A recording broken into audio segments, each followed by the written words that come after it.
विविध भावना म्हणजे काय की बाबा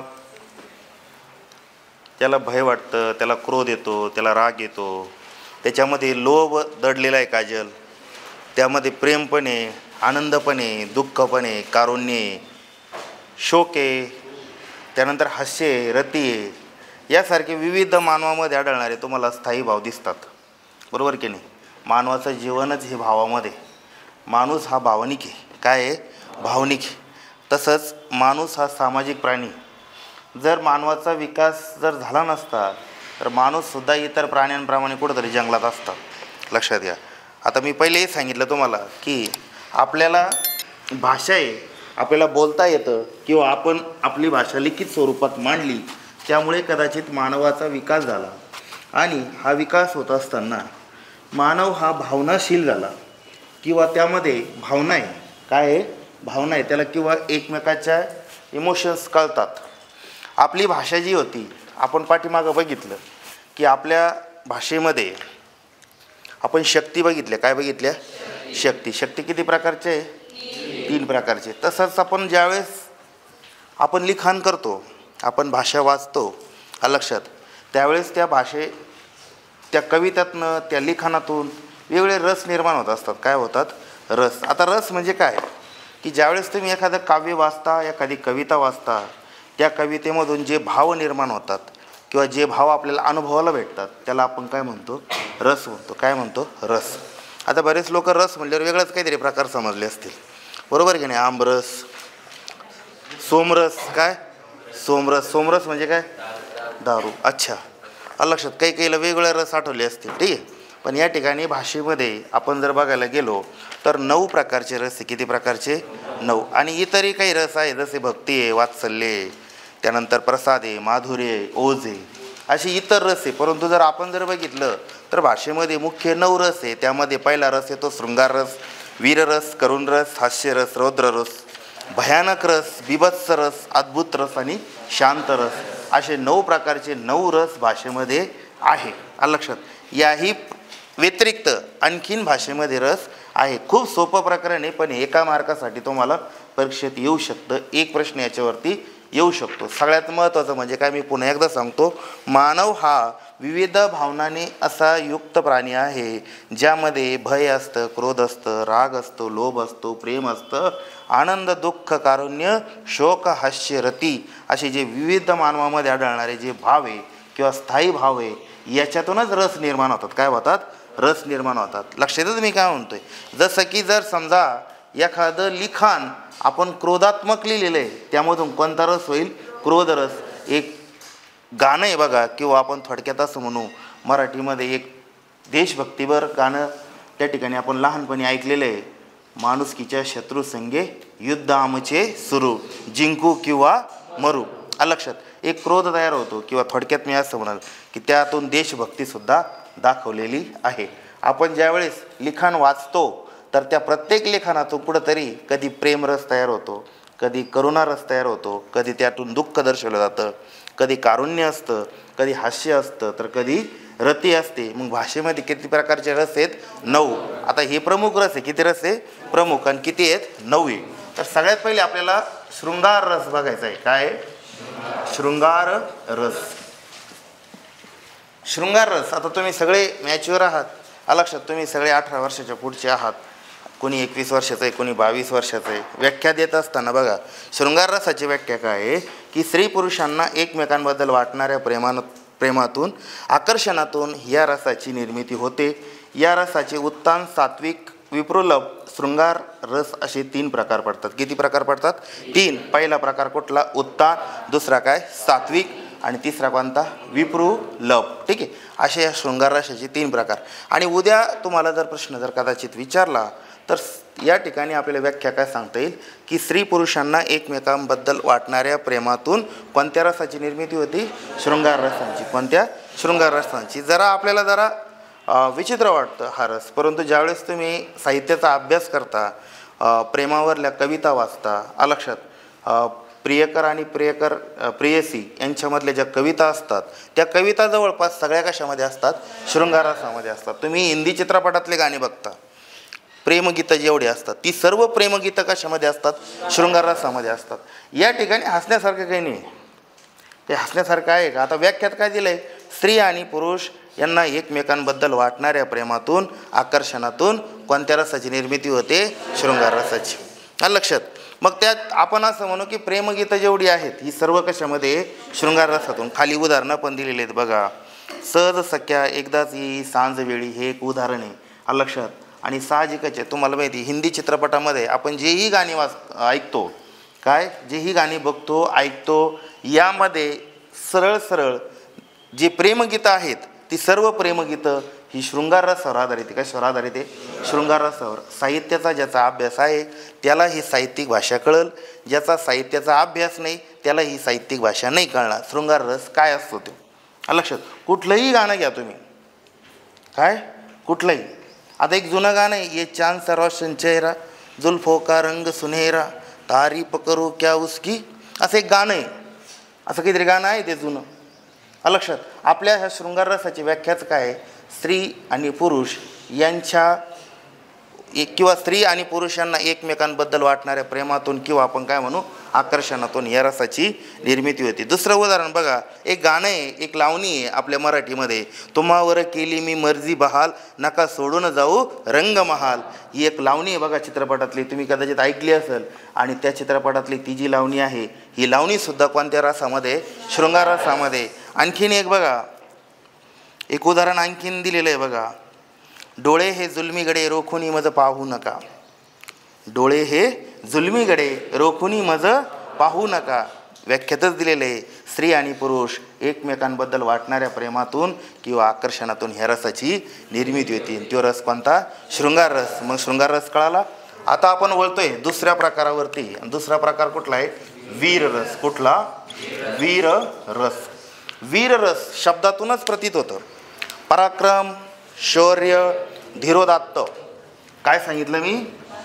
पराक्रम, शौर्य, धीरोदात्य. ठीक आहे, दात्त. यातून कोणता रस निर्माण होतो? वीर रस निर्माण होतो या वर्णनातून. मग उदाहरण बघा कोणतं आहे? उठा राष्ट्रवीर हो सज्ज व्हा उठा चला. आता तुम्हाला सगळ्यांना माहिती आहे की जेवढीही देशभक्तीपर गाणं आहे, भगतसिंग चित्रपट तुम्ही बघितला असाल. एक आले भगतसिंगावरती बरेच चित्रपट तयार झाले, परंतु त्याच्यामध्ये अजय देवगणचा एक चित्रपट खूप फेमस झाला, द लेजंड ऑफ भगतसिंग. बरोबर की नाही? त्याला राष्ट्रीय पुरस्कार पण भेटला. आणि त्यामध्ये एक गाणं आहे किंवा एक बॉबी देओलचं पण चित्रपट आहे भगतसिंगचाच. ठीक आहे. मग त्याच्यामध्ये सुद्धा गाणं आहे, एक गाणं कोणतं की बा मेरा रंग दे बसंती छोला, मेरा रंग दे बसंती छोला. ते गाणं ऐकलं की माणसाच्या अंगावर काटा उभा राहतो. पराक्रम आहे एक प्रकारचं. काय आहे? पराक्रम आहे. किंवा ये मेरे देश के एक गाणं आहे बघा, ए मेरे वतन के लोगो जरा आँख में भर लो पाणी. लक्षात? हे एक गाणं आहे. आणखीन बरेचसे गाणे आहेत असे की ज्या गाण्यामधनं काय कोणता रस सादर केला जातो? पराक्रम. किंवा आपण ज्याला काय म्हणतो त्याच्यामधून काय सादर केलं जातं? पराक्रम, शौर्य, धीरोदात्त. आणि ज्यावेळेस असे गीत असतात, काव्यरचना असते, त्यामध्ये रस कोणता येतो? वीर रस येतो. काय असतो? वीर रस. खाली दिलेले आहेत बघा, गरजा जय जयकार, क्रांतीचा गरजा जय जयकार. लक्षात? आणि आपलं एक महाराष्ट्र गीत पण आहे. कोणतं गीत आहे? जय जय महाराष्ट्र माझा. त्या महाराष्ट्राचं वर्णन त्या ठिकाणी केलेलं आहे. तो महाराष्ट्र कसा आहे? किंवा छत्रपती शिवाजी महाराजांचा पोवाडा ऐकत असताना केलेलं जे पराक्रमाचं वर्णन आहे, ते वर्णन कशामध्ये कोणत्या रसात पडतं? वीर रसात पडतं. कोणत्या रसात पडतं? वीर रस. वीर रस कशामधून होतो? मग पराक्रम, शौर्य, धीरोदात्त प्रसंग यांच्या वर्णनातून वीर रस निर्माण होतो. खाली उदाहरण दिलेत, जिंकू किंवा मरू भारतभूच्या शत्रू संगे युद्ध आमचे सुरू. जिंकू किंवा मरू. लक्षात? लहानपणी आपण गाणं ऐकायचो, जिंकू किंवा मरू. लक्षात? आणि माणुसकीच्या शत्रू संगे युद्ध आमचे सुरू. बरोबर की नाही? असं गाणं ऐकायचं, आपल्या अंगात असं वेगळंच काहीतरी संचरायचं आणि आपल्याला ते काहीतरी वीर रस त्याच्यामध्ये त्या ठिकाणी प्राप्त व्हायचं. किंवा आपल्याला असं वाटायचं आपणही जावा, तलवार उपसावा आणि सपासप वार करावे शत्रूवरती. बरोबर आहे की नाही? नेक्स्ट बघा, तिसरा जो रस आहे तो एक करुण रस. कुठला? करुण रस. शोक किंवा दुःख, वियोग, संकट यातून जो रस निर्माण होतो त्या रसाला आपण काय म्हणतो? करुण रस. शोक असेल, शोक म्हणजे दुःख, आणि दुःख म्हणजे काय? शोक. वियोग म्हणजे काय? दुरावा. काय? दुरावा. एखाद्या गोष्टीपासून तुम्ही लांब जाता, आलं लक्षात. एखाद्या गोष्टीपासून लांब जात असताना तुमच्या नकळत पण डोळ्यात पाणी येतं. काय येतं? पाणी येतं. जर तुम्हाला त्या गोष्टीबद्दल आत्मीयता असेल तर. काय असेल? आत्मीयता. संकट आलं, खूप मोठं संकट आलं, जर हळवा माणूस असला तर त्याच्या डोळ्यातून नकळत पण पाणी पडतं. बरोबर आहे का? निडर मनाचे असले तर ती भिडा द्या दोन. काय होत्या? भिडा द्या. आणि मग ज्या वेळेस दुःख होईल, शोक होईल, किंवा एखादा वियोग होईल, संकट येईल, त्यावेळेस किंवा हृदयद्रावक एखादी घटना जर घडली, किंवा हृदयद्रावक एखादी घटना असेल, अशा सर्व गोष्टी जर वर्णन असेल तर त्या वर्णनामध्ये कोणता रस घडतो? करुण रस. कोणता रस घडतो? करुण रस. कोणतं पण. सन ऑफ सरदार चित्रपट, एक हिंदी चित्रपट माहीत असेल तुम्हाला. सन ऑफ सरदार माहिती आहे का? अजय देवगणचा चित्रपट. त्याच्यामध्ये एक बिछडम गाणं आहे. कोणतं आहे? बिछडम. आणि मग ज्यावेळेस दुःखाचा, शोकाचा, वियोगाचा, प्रसंगाचं ज्यावेळेस हुबेहूब वर्णन केलं जातं त्यावेळेस नकळतपणे तुमच्यासुद्धा डोळ्यात पाणी येतं. आणि असं केलेलं वर्णन म्हणजे कोणत्या रसात असतं? करुण रसात असतं. कशात असतं? करुण रसामध्ये. लक्षात. आता बऱ्याच वेळेस तुमच्या जीवनामध्ये बरेच ॲक्सिडेंट घडतात फेब्रुवारी महिन्यामध्ये. ठीक आहे. 7 फेब्रुवारी ते 14 फेब्रुवारी एक आठवडाच असतं स्पेशल. तुम्हाला सगळ्याला माहिती आहे. बरोबर की नाही? त्या दरम्यान तुमच्या खूप आघात होतात तुमच्यावर. मग दुःख, शोक, किंवा एखादा आपण असं म्हणू हृदयद्रावक घटना जर असेल, या घटनेचं केलेलं जे वर्णन असतं ते कशामध्ये करतात? करुण रसामध्ये. जसं एक पुढं उदाहरण दिलेलं आहे बघा. आई म्हणून कोणी आईस हाक मारे. त्याची आई वारलेली.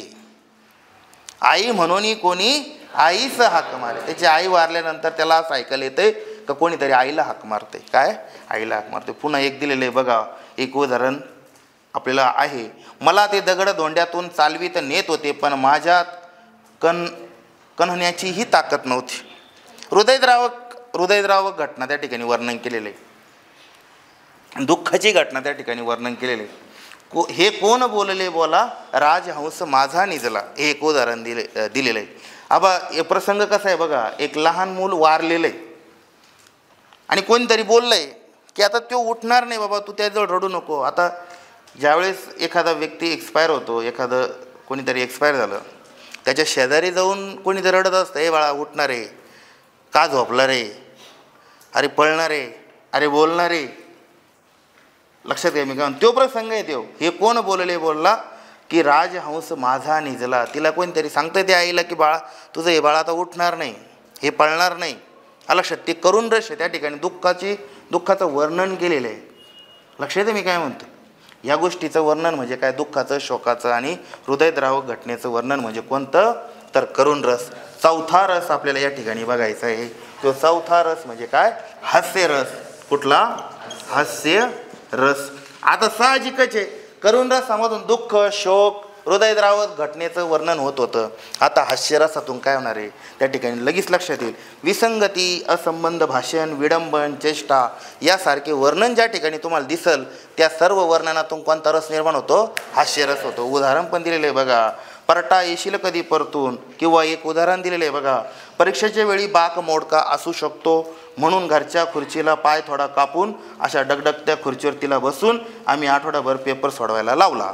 एका कोणाच तरी वर्णन केलेलं आहे. मजाकवारी सांगितलं. एखादी पोरगी असेल, पोरगा असेल आणि त्याचं वर्णन बघा कसं केलेलं आहे. हास्य निर्माण केलेलं आहे. काय केलेलं आहे? हास्य निर्माण. की बाबा परीक्षेच्या वेळी बाक मोडका असू शकतो म्हणून घरच्या खुर्चीचा पाय थोडा कापून अशा डगडगत्या खुर्चीवर तिला बसून. आता तुम्ही परीक्षेला जाता, वर्णन केलेलं आहे. हास्य तसं तर काही घडत नाही, कारण तुम्हाला तेवढा अधिकारी परीक्षेला गेल्यानंतर बेंच जर हालत असला तर तुम्ही त्या ठिकाणी बदलू शकता. लक्षात. पण तेवढी डेअरिंग आपल्यात नसते. आपण पेपर संपेपर्यंत खोटोडा. मग त्या ठिकाणी हास्यरसामध्ये सांगितलंय काय की बाबा तुझा परीक्षेच्या वेळी बाक मोडका असू शकतो, बेंच मोडका असू शकतो, म्हणून आपण काय करू माहिती आहे का? घरीच एका खुर्चीचा पाय कापू, तिला मोडका पाय बसू. म्हणजे तुझी प्रॅक्टिस कुठून सुरू होईल? घरी. हे तुझी प्रॅक्टिस कुठून सुरू होईल? घरून. हे एक त्या ठिकाणी एक हास्य त्या ठिकाणी निर्माण केलेलं आहे की बाबा असं कदाचित होऊ शकतं. ठीक आहे. नेक्स्ट बघा काय. आम्ही कोण म्हणून काय पुसता, दाताड वेंगाडुनी फोटो मासिक पुस्तकातनं तुम्ही का आमचा पाहिला. तुम्ही आम्हाला विचारतायत आम्ही कोण आहे म्हणून. थोबाड वाचून, दात वाचून जेव्हा आमचा फोटो पेपरमध्ये आलेला आहे ते तुम्ही पाहिला नाही का? मग तुम्ही आम्हाला ओळखत नाही का? बघा स्वतःचंच वर्णन एका हास्यास्पद केलेलं आहे त्या कवीने. काय केलेलं आहे, हास्यास्पद. आणि ज्या ठिकाणी विसंगती घडती, असंबंध भाषण घडतं, विडंबन घडतं, चेष्टाचं वर्णन केलं असतं, त्या ठिकाणी त्या वर्णनात कोणता रस असतो, हास्यरस असतो. कोणता असतो, हास्यरस. आता आपण 5वा रस बघतोय, तो म्हणजे कोणता, रौद्र रस. कोणता, रौद्र रस. रौद्र म्हणजे तुम्हाला माहिती आहे, रौद्र म्हणजे काय, राग. काय, राग. रौद्ररस कुठं होतो बघा, अतिशय क्रोध असेल किंवा चीड असेल, किंवा क्रोध याचं, चिडेचं वर्णन ज्या ज्या लेखनामध्ये आलेलं आहे, लिखाणामध्ये, त्या ठिकाणी कोणता रस निर्माण होतो, रौद्ररस निर्माण होतो. बघा कुठलं आहे उदाहरण पण दिलेलं आहे त्या ठिकाणी. सह्यागिरीतील वनराजांनो, या कुहारातुनी आज पुढे रक्त हवे जर स्वतंत्रतेला, रक्ताचे पडतील सडे. काय, एकदम रुद्र आव्हान करतो तो. सह्याद्रीतील ज्या वनराज आहेत ते, त्यांना आव्हान करतो. सह्यागिरीतील वनराजांनो, या कुहारातून आज पुढे रक्त हवे जर स्वतंत्रतेला, रक्ताचे पडतील सडे. रागाच्या भरात बोलतोय तो. काय बोलतोय, रागाच्या भरात. आणि असं वर्णन ज्या ठिकाणी असेल रागाचं, चिडीचं, त्या ठिकाणी कोणता रस, रौद्र रस. राजपूत सुलाने बोर झाला नाही ना. नेक्स्ट बघा, पाड सिंहासने दुष्टती पालती, ओढ हत्ती वरुणी मत्तन रूप खालती. रूप म्हणजे काय, राजा. आणि ते काय म्हणतात, पाड सिंहासने दुष्टती पालती. क्रोधाचं वर्णन केलेलं आहे. काय केलेलं आहे, क्रोधाचं. आणि त्या क्रोधाच्या वर्णनामधून कोणता रस घडून येतो, तर रौद्र रस घडून येतो. आता बघा, 6वा जो रस आहे तो भयानक रस आहे. कोणता आहे, भयानक. भयानक रसामध्ये कशाचं वर्णन असतं ते आपल्याला बघायचं आहे. तर भयानक रसामध्ये भीती या भावनेतून या रसाची निर्मिती होत असते. युद्ध, मृत्यू, अपघात, स्मशानातील वर्णनं, लक्षात, भूत, या सगळ्या गोष्टीतून कोणता रस निर्माण होतो, भयानक रस. बघा एक उदाहरण पण दिलेलं आहे भयानक रसाचं. त्या ओसाड माळावर दाट सावलीच्या पिंपरणी खाली ती अगदी एकटी बसलेली होती. रात किडा किरकिर करत होता. रात्र आमोशेची होती. बरोबर की नाही. असं कुठंतरी वर्णन ऐकलं की आपापला जे बलाढ्य झालेलं असतं ते कुठंतरी असं गपची लक्षात आहे. भीतीचं वातावरण काय होतं, भीतीचं.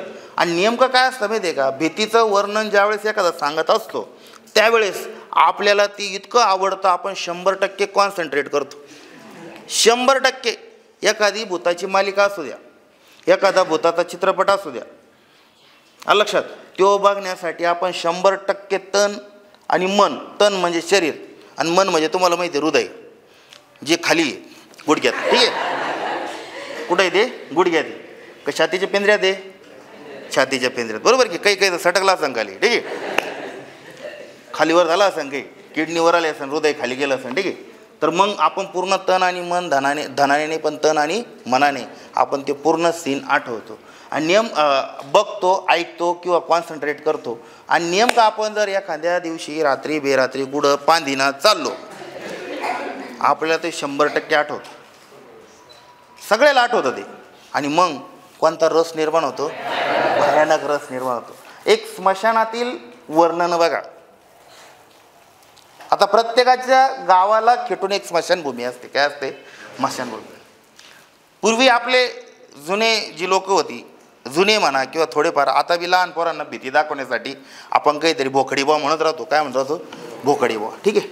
आपल्या गावाच्या आजूबाजूला स्मशानभूमी असते प्रत्येकाची. आणि साहजिकच आहे, तुम्हाला लहानपणी भूतं खेतं याचा जास्त भीती वाटते. कोणीही रात्री 12च्या नंतर त्या भूमीमध्ये मिड नाईटला कोणी वॉकिंग करण्यासाठी नाही जाऊ शकत. बरोबर आहे की नाही. एखादं भूत जर उठलं स्मशान, खरे हे काय करतो इकडं, म्हणजे तुम्हाला माहिती काय कार्यक्रम होऊन जाईल तुमचा. बरोबर आहे की नाही. स्मशानभूमीतलं जे वर्णन असतं त्याला काय म्हणतात, भयानक रस म्हणतात. काय म्हणतात, भयानक. बघा आता दिलेलं आहे बघा. ओढ्यात भालू वरडती, वाऱ्यात भूते बडबडती, दोहात सावल्या पडती. बऱ्याच वेळेस उन्हाळ्यामध्ये हे सुटतं, वाटळी. बरोबर की नाही. किंवा आपण ज्याला म्हणून असं गोल गोल फिरतात बघा, ते काय, वादळ येतं, वादळ छोटं छोटं. आणि त्या वाऱ्याला वेगळा आवाज असतो बघा. असं काहीतरी आवाज येतो. आणि मग बऱ्याच वेळेस काय होतं की आपल्या ग्रामीण भागामध्ये अंधश्रद्धा बरीच पसरवली जाते. त्या वाठोळ्याच्या चपाटीमध्ये जर तुम्ही गेले, जर तुम्ही घरी जाऊन जर आजारी पडलेत, काही काही लोक म्हणतात तुम्हाला भूतं लागली, काय लागले, भूतं लागले. लोकांचं काही विचारूच नका, कलाकार लोक बसले आहेत आपल्या समाजामध्ये. लक्षात, कोणी कोणी म्हणतं काय की लिंबू मारलं तुला, काय म्हटलं लिंबू मारलं. काही कलाकार लोकांची कमीच नाही आपल्या भारतात तर लगेच नाही. लक्षात घ्या मी काय म्हणतो, इतकी काही अंधश्रद्धा पसरून ठेवलेली आहे. त्याच्यामुळं आपले विचार विज्ञानवाणी व्हायना, काय व्हायना, विज्ञानवाणी व्हायना आपली. म्हणजे आपण बघतो की ती सुनीता विल्यम्स, कोण सुनीता, 9 महिने अंतराळात राहिली. कुठं राहिली, 9 महिने. आणि मग काल परवा एक संदेश पण देण्यात आला, जर 9 महिने अंतराळात जर तुम्हाला तुमची मुलगी ठेवायची असेल तर सगळ्यात पहिले 9 महिने तुमची मुलगी तुमच्या पोटात ठेवा. कुठं ठेवा, पोटात. आणि खाली दिलं होतं मुलगी वाचवा, मुलगी शिक. पण 7वा जो रस आहे तो बीभत्स रस आहे. कोणता रस आहे, बीभत्स. बीभत्स रस कशामधून निर्माण होतो, किळस असेल, वीट असेल, तिटकारा. वीट म्हणजे काय, मातीची वीट का, वीट म्हणजे तुम्हाला कंटाळा येतो बा, वीट किंवा तिरस्कार म्हणू आपण त्याला. लक्षात, किळस या भावनेतून जो रस निर्माण होतो त्या रसाला आपण काय म्हणतो, बीभत्स रस असे म्हणतो. आता एक उदाहरण दिलेलं आहे पुस्तकात, खूप छान उदाहरण आहे. लक्षात, किंवा एखाद्या शंभड्या पोराचं जर आपलं वर्णन करायला लावलं, आता वहीमध्ये लिहायला लावलं की शंभड्या पोराचं वर्णन करा. लक्षात, त्यावेळेस 100% आपण जे वर्णन करणार आहे ते वर्णन कोणत्या रसात असणार आहे, बीभत्स रसात. लक्षात, एखादं रंगाने सावळंसं पोरगं असेल, त्याच्या 2 डोळ्या लोंबतायत, लाळ पण गळते, काय लाळ पण गळू राहिली, ते रडतंय वरून, काय रडतंय. हे सगळं जे वर्णन आपण एखाद्या वहीमध्ये लिहू ना, त्यावेळेस ते लिहिलेल्या त्या साहित्यातून किंवा त्या लेखामधून कोणता रस तयार होईल, बीभत्स रस. कोणता होईल, बीभत्स. आणि सेम तिथे दिलेले आहेत उदाहरण, सेम तर उदाहरण बघा, शी शी तोंड आती अमंगळ, काय तोंड आती अमंगळ, असे आधीच हे शेंबडे. काय असे शेंबडे, तोंड तर आती अमंगळे, असे आधीच शेंबडे. आणि काजळ ओगळे वरूनही हे, वरून काय वगळतंय, काजळ, त्यातूनही येरडे, त्यातून पण काय करतंय, ते रडतंय. कोणता रस निर्माण होतोय, बीभत्स रस. कोणता रस, बीभत्स रस. लक्षात मी काय म्हणतोय, मग बीभत्स रस हा किळस, वीट, तिटकारा या गोष्टीमधून निर्माण होत असतं. दुसरं एक उदाहरण दिलेलं आहे बघा, एक जरा विचित्र किळसवानं उदाहरण दिलेले बघा. काय दिलेत, ही बोटे चगळी तर काय बसले, हे राम रे लाळही. लक्षात, म्हणजे त्या ठिकाणी एखाद्या पोराला ते बोटं चगळे सवय असते बघा, ती लाळ पण गळती, पुन्हा ते रिपीट चाटीतं. लक्षात, हे सगळ्याचं वर्णन काही काही कलाकार असतात, किळसवानं वर्णन जिथं येईल त्या ठिकाणी कोणता रस, बीभत्स रस. काही काही लोक बघा ती गोळ्या खात असतात, छोट्या छोट्या असतात त्या, आपल्या संत्रा गोळ्या वगैरे असतात, आसमन तारा वगैरे, बरोबर की नाही.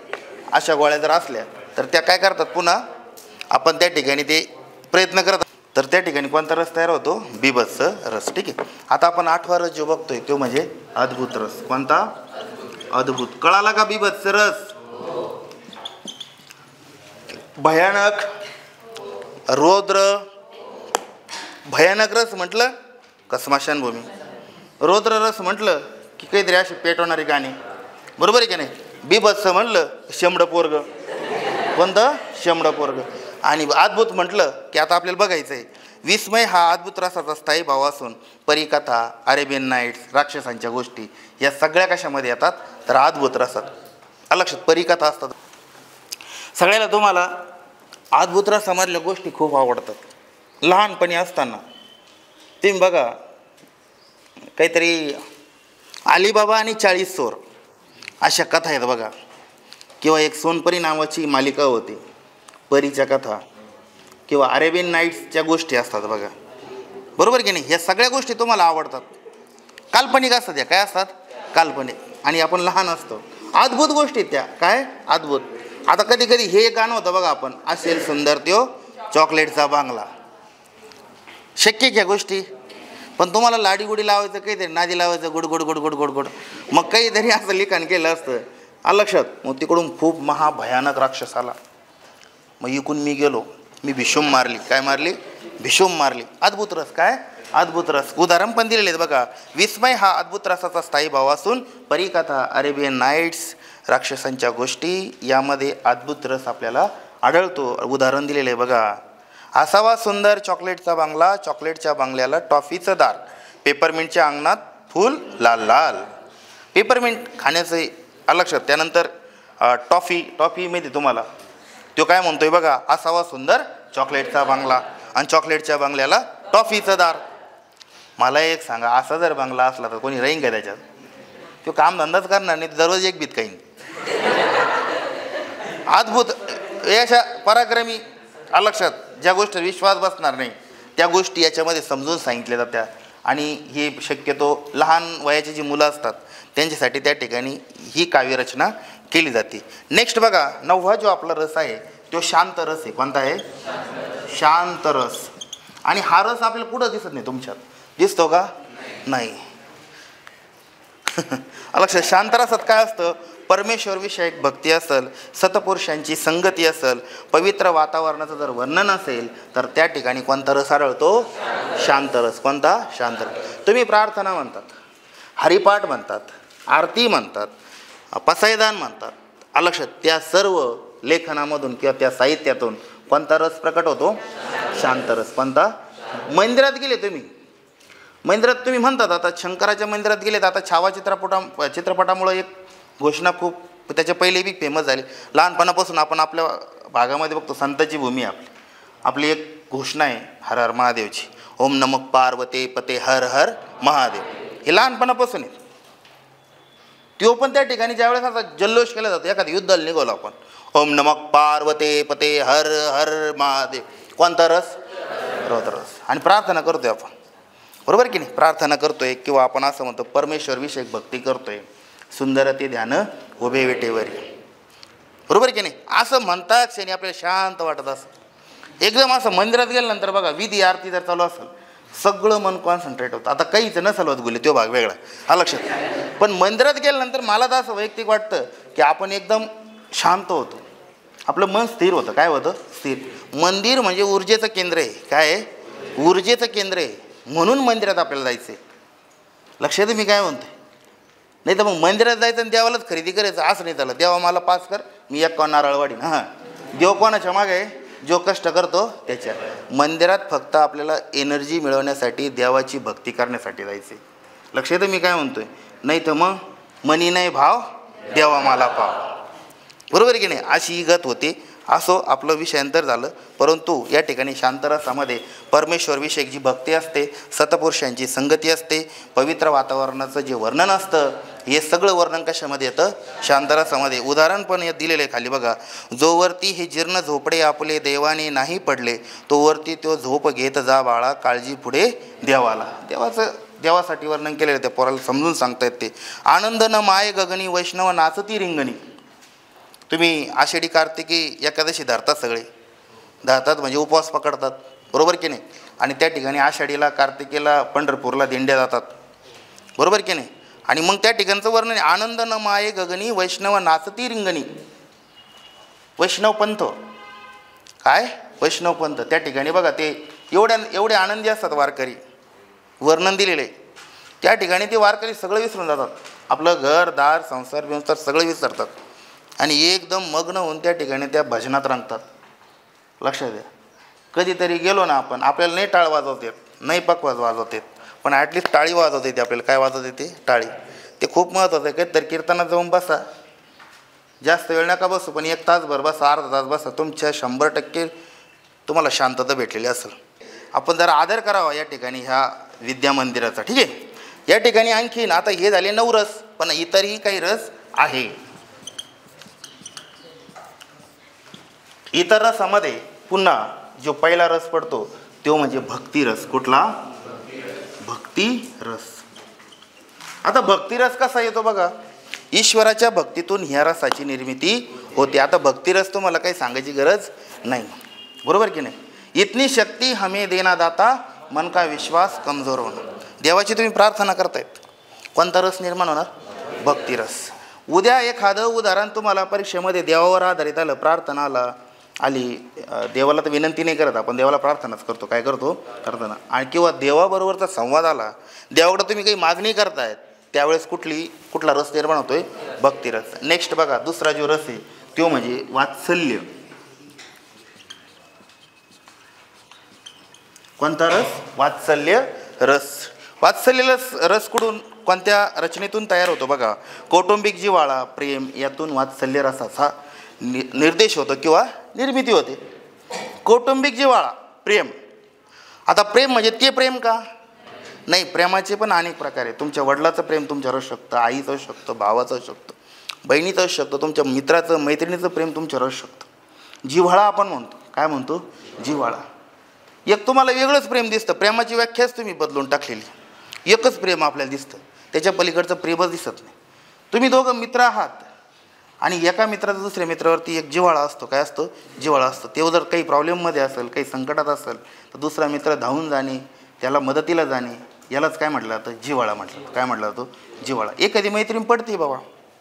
आता सकाळी ग्राउंडवरती एक पोरगी बिगर चपलाची बुटाची पळत चालली होती, तिथं कुठेतरी काच पडलेली होती. बाकीच्या पोरी म्हणे, काच बघून ये ग. म्हणजेच काय झालं? जिव्हाळा. काय जिवारण दिलेलं आहे बघा. असते हास्य नेहमी तिच्या मुखी, राबते ती दिवस रात्र, ठेवी तर सगळ्यांना सुखी. आईचं वर्णन आहे. कशाचं वर्णन आहे? आईचं. लगी पहिल्या ओळीतच आपल्या लक्ष द्यायला पाहिजे. आपल्या घरात राबणाऱ्या आईबद्दल त्या ठिकाणी लिहिले, असते हास्य नेहमी तिच्या मुखी, राबते ती दिवस रात्र, ठेवी तर सगळ्यांना सुखी. आहे ती प्रत्येकाची पहिली गुरु आणि सखी, तिच्याशिवाय जगात नाही कोणी सुखी. आलं लक्षात? कोणाचं वर्णन आहे? आईचं. आणि कोणतं रस निर्माण होतो? वात्सल्य. बघा, नवीन वासरू जन्माला आलं, 1-2 दिवसाचं वासरू, त्याची आई गाई. काय? गाय. ती गाय सुद्धा कशी वात्सल्य निर्माण होते बघा. सकाळी जर आपण वेळेवर वासराला जर सोडलं नाही, ती गाय तिकडं आंबरते. ती त्या ठिकाणी उड्या घेते, ओढा घेते, ते सरळ तोडण्याचा प्रयत्न करते. आणि तिकडून नेमकं आपल्या हातात वासरू आहे. काय? ते वासरू पण तिच्याकडे येते. नेमकं आपण सोडत नाही. त्या गाईला सुद्धा तेवढं कंट्रोल होत नाही, ती सरळ तोडण्याचा प्रयत्न करते. दोन्हीमधलं जे प्रेम आहे ना, त्याला काय म्हटलं जातं? वात्सल्य. काय म्हटलं जातं? वात्सल्य. आणि या लेखनातून किंवा अशा वर्णनातून कोणता रस निर्माण होतो? वात्सल्य रस. आता बघा, या ठिकाणी रस आपण बघितले, 9 प्रमुख रस बघितले, इतर 2 रस बघितले. आता काव्यरचनेमध्ये काही गुण असतात. काय असतात? गुण असतात. किंवा आपण असं म्हणू थोडक्यात, काव्यातील रसाला अधिक प्रभावित करणारा जो धर्म असतो त्याला गुण असे म्हणतात. काव्यगुणाची व्याख्या काय? की काव्यातील रसाला अधिक प्रभावित करणारा जो धर्म असतो त्याला आपण काय म्हणतो? काव्यगुण. काय म्हणतो? काव्यगुण म्हणतो. काय म्हणतो? काव्यगुण. ठीक आहे. आता आपल्याला काव्यगुण बघायचा आहे. आणि श्लेष, प्रसाद, समता, माधुर्य, सुकुमारता, अर्थव्यक्ती, उदारता, ओज, कांती, समाधी असे एकूण 10 काव्यगुण मानलेले आहेत. काव्यगुण किती आहे? 10. हे खूप महत्त्वाचं आहे. किती काव्यगुण आहे? 10. नंबर 1 काय बघा? श्लेष. नंबर 2, नंबर 3 समता, नंबर 4, नंबर 5 अर्थव्यक्ती, नंबर 6, नंबर 7, नंबर 8, नंबर 9 आणि नंबर 10. ती मध्ये एक अर्थव्यक्ती सुटलं होतं. असे एकूण किती गुण आहेत? 10. आता आपल्याला त्या ठिकाणी 10 पैकी आपल्याला आपण 2-3 बघू जे आपल्याला दिलेले आहे सिलेबसला. पहिला कोणता आहे? प्रसाद. कोणता काव्यगुण? प्रसाद काव्यगुण. आणि प्रसाद काव्यगुण हा केव्हा असतो बघा? सरळ, साधी आणि चटकन समजणारी सोपी रचना म्हणजे काय? प्रसाद काव्यगुण. सरळ, साधी आणि चटकन समजणारी. आता सरळ, साधी आणि चटकन समजणारी काव्यरचना आपल्याला 5वी-6वीला असायची. कितवीला? 5वी-6वीला. आलं लक्षात? आता एक कविता होती, इकडे तिकडे चोईकडे, इकडे तिकडे चोईकडे सगळी पाणीचं पाणी, अशी एक कविता होती. मला ते ओळीने आठवत, परंतु आपल्या साध्या सोप्या भाषेत त्या ठिकाणी रचना दिलेली असते आणि पटकन समजते. मग असा काव्यगुण कोणता? प्रसाद. मग उदाहरण पण दिलेले खाली बघा. हिरवे हिरवेगार गालीचे, हरित तृणाच्या मखमालीचे, त्या सुंदर मखमालीवरती फुलराणी ती खेळत होती. कवितेतलीच रचना आहे आणि सरळ आणि साधी रचना आहे. कुठेही गुंतागुंतीचा काही विषय आहे का? नाही. जिथं पटकन त्या कवितेचा अर्थ समजतो, त्या काव्याचा अर्थ समजतो, त्यावेळेस कोणता गुण असतो? प्रसाद गुण असतो. नेक्स्ट दुसरा काव्यगुण आहे माधुर्य. कोणता आहे? माधुर्य. कोणता काव्यगुण आहे? माधुर्य. ज्या गीतातून गोडवा, मधुरता किंवा मनाला भुरळ पडेल असा गुण व्यक्त होतो त्या ठिकाणी कोणता गुण असतो? तुलसी माधुर्य गुण असतो. कोणता गुण असतो? माधुर्य. काय बाई? ज्या गीतातून गोडवा आहे लक्षात मधुरता आहे, मनाला भुरळ पाडल्या जाते. काय पाडल्या जाते? मनाला भुरळ. ठीक आहे. मग खाली दिलेले आहेत बघा, आज गोकुळाचा रंग खेळतो हरी, राधिके जरा जपून जा तुझ्या घरी. काय उदाहरण दिलंय? आज गोकुळाचा रंग खेळतो हरी, राधिके जरा जपून जा तुझ्या घरी.